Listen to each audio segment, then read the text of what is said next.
ಸಿಕ್ಕೆ ಭೂ ಸ್ವಾಧೀನ ಏನು ಮಾಡ್ಕೊಂಡಿರ್ತಾರೋ ಮೊದಲು ಎರಡು ಮಾರ್ಚ್ 26ರಲ್ಲಿ ಪ್ರಕಟಣೆಗೊಳಿಸ್ತಾರೆ. ತದನಂತರ ನೋಟಿಫಿಕೇಶನ್ ಮಾಡ್ತಾರೆ.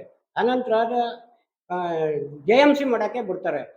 ಈವರೆಗೂ ರೈತರಿಗೆ ಏನು ಗೊತ್ತಿರಲ್ಲ. ಯಾವ ಶಾಸಕರಾಗಲಿ ಅಧಿಕಾರಿಗಳಾಗಲಿ ರೈತರನ್ನ ಬಂದು ಮಾತಾಡ್ಸಿಲ್ಲ. 8 ತಿಂಗಳಿಂದ ನಾವು ಪ್ರತಿಭಟನೆ ಮಾಡ್ತಾ ಇದ್ದೀವಿ. ಯಾವ ರೈತರನ್ನು ಯಾರೂ ಮಾತಾಡ್ಸಿಲ್ಲ. 3 ಸಾರಿ ಶಾಸಕರಾಗವ್ರೆ. ಅವ್ರು ಬಂದು ರೈತರ ಕಷ್ಟ ಸುಖ ಏನು ಅಂತ ಕೇಳಿಲ್ಲ.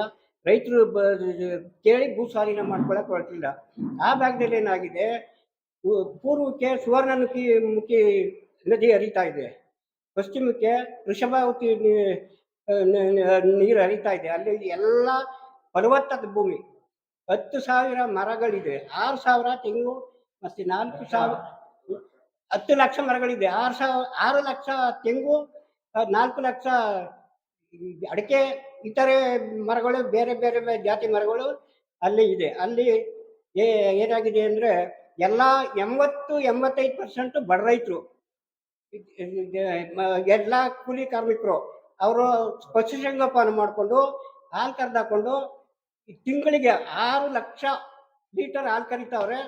50,000 ಗೋಮಾತೆಗಳಿದೆ. ಅಲ್ಲೇನಾಗ್ತದೆ ಅಂದರೆ ಎಲ್ಲ ಹೆಂಗಸ್ರುಗಳು ಪಾಪ ಕಷ್ಟಪಟ್ಟು ಹಾಲು ಕರೆದಾಕೊಂಡು ಅವ್ರ ಜೀವನೋಪಾಯ ನಡೆಸ್ತಾ ಇದ್ದಾರೆ. 1 ಎಕರೆ, 2 ಎಕರೆ, 3 ಎಕರೆ ಇರೋರೇ ದೊಡ್ಡ ರೈತರು.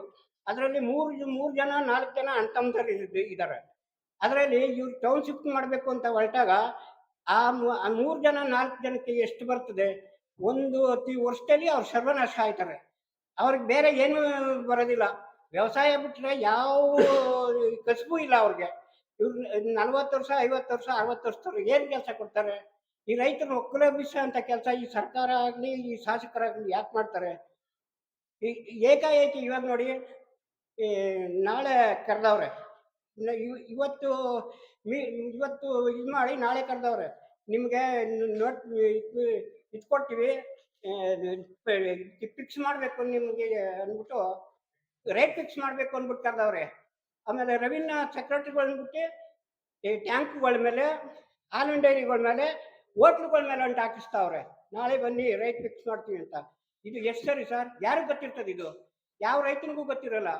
ಇವರು ಮಾಡ್ತಾ ಇರೋ ಕೆಲಸ ಏನು ಅಂತ ಯಾರಿಗೂ ಗೊತ್ತಿರಲ್ಲ. ದಬ್ಬಾಳಿಕೆ ಕೆಲಸ ಮಾಡ್ತಾವ್ರೆ. ಇಂಥ ದಬ್ಬಾಳಿಕೆ ಕೆಲಸ ಮಾಡಿ ರೈತರನ್ನ ಒಕ್ಕಲೆಬ್ಬಿಸೋ ಕೆಲಸ ಮಾಡಿ ರೈತರನ್ನ ಹಾಳು ಮಾಡೋ, ಅನ್ಯಾಯ ಮಾಡೋ ಕೆಲಸ ಇವ್ರು ಮಾಡಕ್ಕೆ ಹೋಗ್ಬಾರ್ದು. ಮುಂದಿನ ಪೀಳಿಗೆಗೆ ಏನು ಮಾಡೋದು ಸರ್? ಎಲ್ಲ ಅರ್ಧ ಎಕರೆ, 1 ಎಕರೆ, 10 ಕುಂಟೆ ಜಮೀನಲ್ಲಿ ಪಾಪ ಪಶುಸಂಗೋಪನೆ ಮಾಡಿಕೊಂಡು ಹಾಲು ಕರೆದಾಕೊಂಡು ಜೀವನ ಮಾಡ್ತಾ ಇದ್ದಾರೆ. ಇವರೆಲ್ಲ ಎಲ್ಲಿ ಹೋಗ್ಬೇಕು? ಇವ್ರನ್ನೆಲ್ಲ ಎಲ್ಲಿ ಕಳಿಸ್ತಾರೆ? ಈಗ ನಾವು ಗ್ರೇಟರ್ ಬೆಂಗಳೂರಿಂದ ನಮಗೇನು? ಗ್ರೇಟರ್ ಬೆಂಗಳೂರು ಮಾಡೋದ್ರಿಂದ ನಮಗೇನು ಲಾಭ ಇದೆ? ಇವ್ರ ಲಾಭಕ್ಕೋಸ್ಕರ ಯಾರೋ ಉದ್ಯಮಿಗಳಿಗೋ ರಿಯಲ್ ಎಸ್ಟೇಟ್ನವ್ರಿಗೋ ನಮ್ಮ ಕಡೆಯಿಂದ ಕಸ್ಕೊಂಡು ಕಡಿಮೆ ಬೆಲೆಗೆ ಕಸ್ಕೊಂಡು ಹೆಚ್ಚಿಗೆ ಬೆಲೆಗೆ ಮಾರಾಟ ಮಾಡಿ ಇವ್ರು ಸಂಪಾದನೆ ಮಾಡ್ಕೊಳ್ಳೋಕ್ಕೆ ಹೊರಟಿದ್ದಾರೆ ಸರ್.